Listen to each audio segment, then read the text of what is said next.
Happy Book Talk Tuesday. Today, I thought I would share with you some books about survival. I love books about survival. It just makes me, they inspire me. I am not I am not a camping kind of person. I am not like throw me out in the middle of nowhere and see if I can get back kind of person. I am an air conditioner and indoor bathrooms and nice cozy bed kind of person. That is what I like. So these survival books are totally out of my comfort zone of what I would want to do, but I do learn from them. So that's good. And they're great suspenseful stories. I love that. So the first one I want to talk about is A Week in the Woods. This is by Andrew Clemens. And it's about a kid who moves to this town, like out in the country, podunk town in the country. And his new school in fifth grade, all the fifth graders take a week-long trip to the woods to camp out in the woods. And he is pretty full of himself and thinks that he knows everything. And so he tries to, you know, take things into his own hands, and he doesn't need anybody's help, and make some poor choices, and things go very, very wrong for him. So that's a great, great story. Lifeboat 12 is another survival story of kids this is during World War II, and this is based on a true story. Parents would send kids out of the country on boats to try and just get them to safety, anywhere to safety. Well, this one boat that these kids were on was sinking, and so they had to get onto different lifeboats. And it's a story of these kids that made it onto Lifeboat 12. But once you get on the boat, where do you go? What do you do? So they are trying to get somewhere. They don't know where, with warplanes flying overhead. It sounds terrifying, and I wouldn't want to be in that situation, but people went through that. Flooded is a story of a flood that happened in Jamestown, Pennsylvania in 1889. This is based on a true story, and it's about a town that was built on a man-made lake, and there was a dam holding the water out, and for years people were saying, that dam needs to be fixed because it's not as sturdy as it used to be, and it just kept being ignored. Kind of sounds familiar. Anyway, the dam broke during a big flood, and it wiped away pretty much the whole town. So it's a story of 6 kids who found themselves among all of this wreckage trying to survive in this flood. So that's another good survival story. The Canyon's Edge is by Dusty Bowling, one of my favorite authors. I love Dusty Bowling. So The Canyon's Edge is about a girl and her dad who go hiking in the canyon after her mom has died, after something really pretty horrible happens. And she's not super excited about going on this adventure with her dad, and her dad doesn't want to talk about mom. He just wants to try and forget about what happened.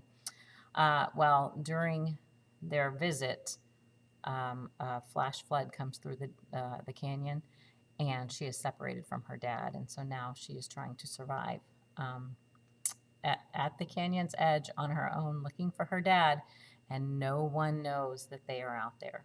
No one knows. Pretty scary. The Sign of the Beaver is about a kid who, I don't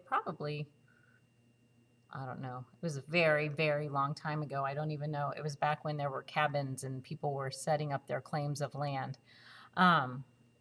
This boy and his dad go to find, their new land where they're going to make their living, and they find a house, and so they're starting to get it ready, and the dad goes to get mom and the siblings, and while he is gone, the boy Matt is responsible for just holding down the fort and setting up the house and getting everything ready for them to come. Well, he's young. He's probably 13. He's 13, and he's on his own. He has to survive out there by himself until his family comes, and it takes them a very, very long time to get there. So that's another good one. Deep Water was fantastic. This is very suspenseful. This is about a girl whose dad he takes people out to do diving trips out in the ocean. He's the captain of the boat. The girl is a diver, and she helps him with his missions or his adventures that they go on. And they take this father-son group out to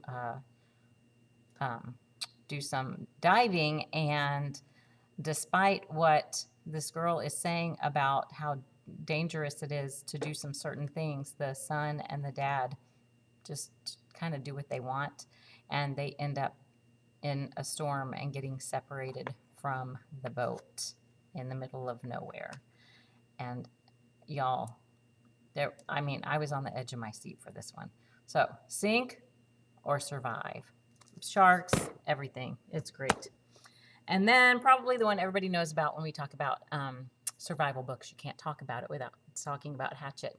Hatchet is about a kid who is going from his mom's to his dad's to visit for the summer. His parents are divorced, and his dad moved out to where he's got all this open woods around him. And so mom sends him off with a hatchet so that he can, have adventures out in the woods. But on his way to his dad's, he's on like a UPS kind of plane. You got to hitched a ride on one of those. You have to know people to be able to do that. Anyway, the plane crashed, and it was just him and the pilot. And so now he has crashed in the middle of nowhere, and all he has to survive is this hatchet. And nobody really knows where they are either, because they just crashed in the middle of nowhere. And this was a long time ago. Now, when planes crash, we know exactly what happened. Back then, it was a little more challenging. So, I hope you saw something you like. We have a sign over in the fiction section with other survival books, too. So, if you're looking for some, there are lots to choose from. Have a great day and go read lots of books.